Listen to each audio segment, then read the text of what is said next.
Hello, friends, and welcome back to the Financial Freedom Show with Chase Lawson. I'm your delighted host. For those who are just meeting me, I am passionate about personal finance, so much so that I wrote a book on the topic, bestseller on Amazon titled Financial Freedom, Breaking the Chains to Independence and Creating Massive Wealth.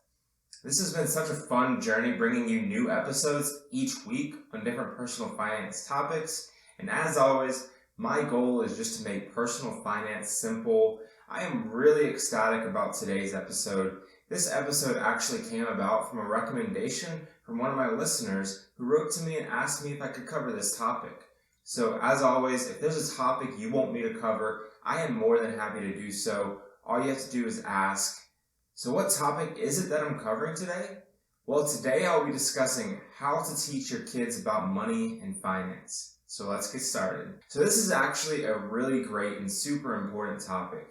If you're listening at home, you may have kids currently who you want to instill good financial habits in. Or if you don't yet have kids, you may be planning to have some in the future. And if you are or will be a parental figure in any kids' lives, it is so important that you are prepared to teach them these habits. We all know that in America today, personal finance is not really taught about in schools, despite it being so critical and such a big foundation of our lives. And we all know that the younger you are, the more likely the habits you learn will stick. In fact, according to a study by the University of Cambridge, money habits in children are formed by the time they are only 7 years old. It's never too early to teach someone about finance, and in fact, children as young as 3 years old can grasp financial concepts like saving and spending. As a result, it's important to set a good example for them. If you're always slapping down a credit card to pay for things, or if you're arguing with your spouse about money constantly, they will notice these things. Build good habits early, set a good example for them, and then you can feel proud when they are on their own and demonstrating these good habits. I was very fortunate to have a strong upbringing and a supportive environment, and my parents helped establish a great foundation for me to grow from. They helped teach me some good money habits, some of which are encapsulated in the lessons and tips I am about to share. Others I have curated just from how I believe a kid would best learn these concepts and what research has shown on the topic. And while I don't yet have kids, I will certainly teach these lessons and apply these tips to my future kids. So, many of these tips depend on how old your kids are. As your kids age, they'll better be able to grasp more complicated things like investing. So starting out, as your kids get to be around 2 or 3 years old, this is the time to teach them the difference between different types of money. While they may not fully understand the value of money yet, they can start to learn the names of coins. If given a choice between a penny, a nickel, and a dime, a 2 or 3-year-old will almost always choose the nickel because it's the largest. So at this age, start to help them identify the different types of coins by name and image. As they then get a little older, you can help them understand the value of each coin. Also at this age, you can set up an imaginary shop in your living room. Young kids love to play store, so by exchanging play money for various goods, your child will begin to understand the basics of commerce. You can even get one of those plastic cash registers as well. Have fun with it. As your kid gets a little older and reaches around 4 or 5 years old, you can involve them in tasks like shopping and coupon clipping. Give them a pair of safety scissors and have them help you clip coupons, and then when at the store, ask them to keep an eye out for the products. This way they feel like they're helping, and it's a great way to talk about saving money. At this age, you can also set up an imaginary restaurant in your home and teach things like setting the table, learning good table manners, paying the bill, and making change. At this age as well, it can be a good time to start a piggy bank with your preschooler. But perhaps even more beneficial, you can use a clear jar as they start saving. This way they'll easily be able to see the money piling up and growing, and it will help them to establish a routine of saving money. Along with this, you can help them start building goals. Have them set a goal such as to buy a certain toy they like. Make sure it's not too pricey so they can buy it sooner rather than getting frustrated and having to wait months upon months. When your child adds to their savings jar, Help them count up how much they have and talk about how much more they need to reach their goal and how long it will take to reach the goal. This develops good behaviors and gives them a sense of the importance of waiting, being patient, and saving.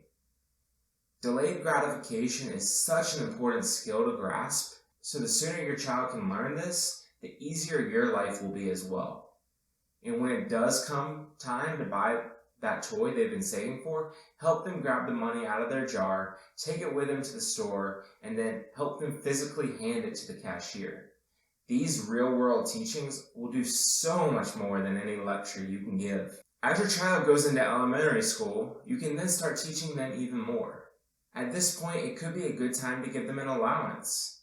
But rather than just giving them money each week just for living and breathing, teach them the lesson of working for their money. After all, they won't just be handed money for free when they're off on their own. Rather than giving them an allowance, perhaps give them a commission of sorts, and assign various household chores and tasks various different income amounts. This way they can understand that different jobs pay different amounts, and they can make the decision of what to do with their time, and they can ultimately understand that money is earned. As they get older, maybe start teaching them about taxes as well, and withhold some money so they understand how taxes do work. At this age as well, it can be a good time to teach about opportunity cost. Your kid may want to buy a new toy, but help them understand that buying that toy means they won't have the money to buy a pair of shoes or a video game that they're interested in as well, and then help them be able to weigh the decision and understand the possible outcomes. In addition, you can give them a gift card instead of buying them something outright. This will allow them to go to the store and weigh out the cost before purchasing something. Talk about money in relation to things your child enjoys. If they like video games, explain the price of video games. If they're involved in sports, help them understand the cost of sporting equipment. Involve them as well when you make some of these decisions with your money. For example, you can explain to them why you chose the generic brand over the name brand product, since it costs less and tastes the same. Or you could have them pick out which fruit or vegetable to buy with a couple bucks in the supermarket. This could be a good time to help them get started with their first bank account as well, so that they have a place to put their money. Make going to the bank an event. Encourage them to make regular deposits. Teach them how to make a deposit, withdraw money, write a check, and more. Many banks have children's accounts that are fee-free and don't require a minimum balance. As their money grows, you can also teach them about interest and how the bank pays them back for saving money. This will also help encourage the habit of setting aside money in savings. This could also be a time for them to take up coin collecting. I remember when I was a kid, I was so intrigued by all the different states' quarters, the different designs, and I collected each state's quarter. You can also start playing money-themed games with your kids, such as Monopoly or Life, which teaches them important life skills such as purchasing real estate or saving up for retirement. As your kids enter middle school, you can continue to teach them more great lessons. For example, if they're begging and pleading, wanting to buy something more expensive, don't just give in. Encourage them to wait a day before making any big purchase and sleep on it. That way they can avoid impulse buys and make more rational decisions prior to spending their hard-earned commissions. Learn to tell them no when needed if you think a purchase isn't essential, and help them understand your rationale. Also, get into the habit of avoiding impulse buys yourself as well.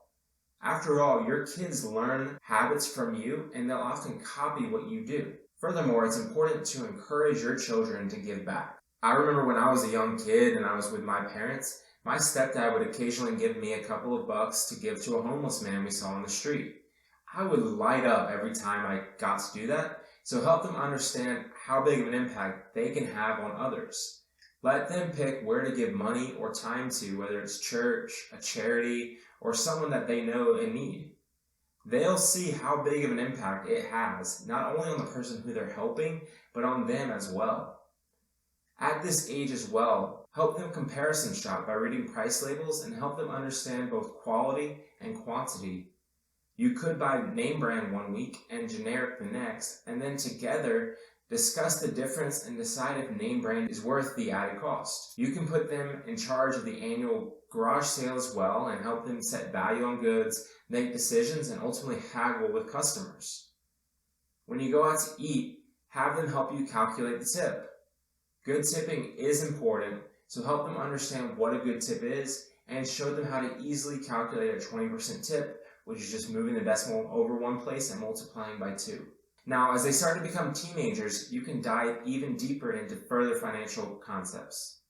For one, teach them the power of compound interest. Rather than describing it in the abstract, give them specific numbers, as that will be so much more effective. You can check out some of the financial calculators at investor.gov with them, for example, and use their compound interest calculator. For example, you can show them that if they start investing only $10 a month at age 14 until they reach 65 years old with an annual interest rate of 7%, they'll be at $52,000. But if they wait 10 years until they're 24 years old, they'll only end up with $26,000 or about half as much. Play around with the numbers with them as well so they can understand how interest works. This way they'll understand the concept of interest and understand how important it is to start saving earlier. In addition, you can get them started investing in the stock market, either with real money or virtual money. My stepfather helped me set up an account with Vanguard when I was only a teenager and helped me further understand how the stock market worked. And if you or your kid don't yet want to be that risky, you can have them invest with pretend money in the companies they love and then track that company's performance online over time with them. Get the whole family involved as well. You can even set up a game online through marketwatch.com/game or stockmarketgame.org or howthemarketworks.com, which each gives a virtual money to invest and educational tools to learn as they're making investment decisions with no risk of actual money being lost. At this age as well, it's good for them to start saving for college. Help them get a summer job to start earning more money. Talk with them about how you're going to pay for college.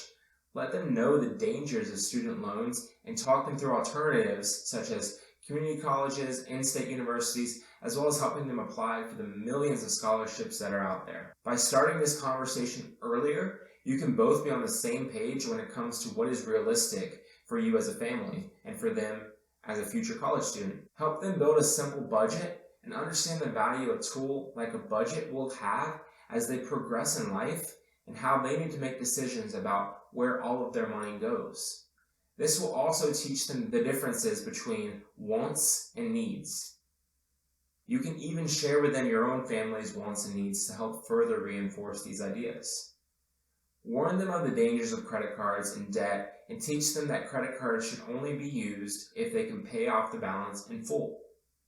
Teach them the value of entrepreneurship and help them start their own business, whether that's a lemonade stand or a lawn mowing business. And of course, you can always pick up a copy of my book for them to have as they progress throughout life.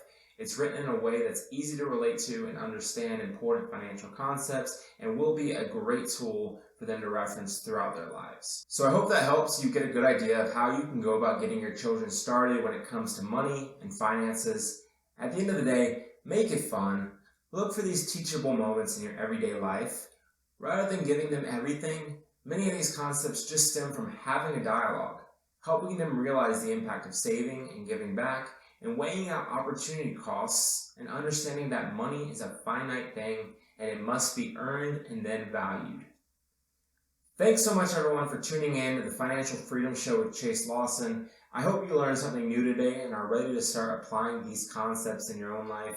If you did enjoy this and got value out of today's episode, I would greatly appreciate it if you could share it with one other person, as well as leaving a like or positive review on whatever you're listening through. That truly does help spread this information organically to people who do need to hear these things. And to stay up to date on future episodes, please subscribe as well. And let me know if there's any other topics you want me to cover. And thanks again to the listener who suggested this topic. Thanks so much, everyone. Until next time, stay safe and go get 'em.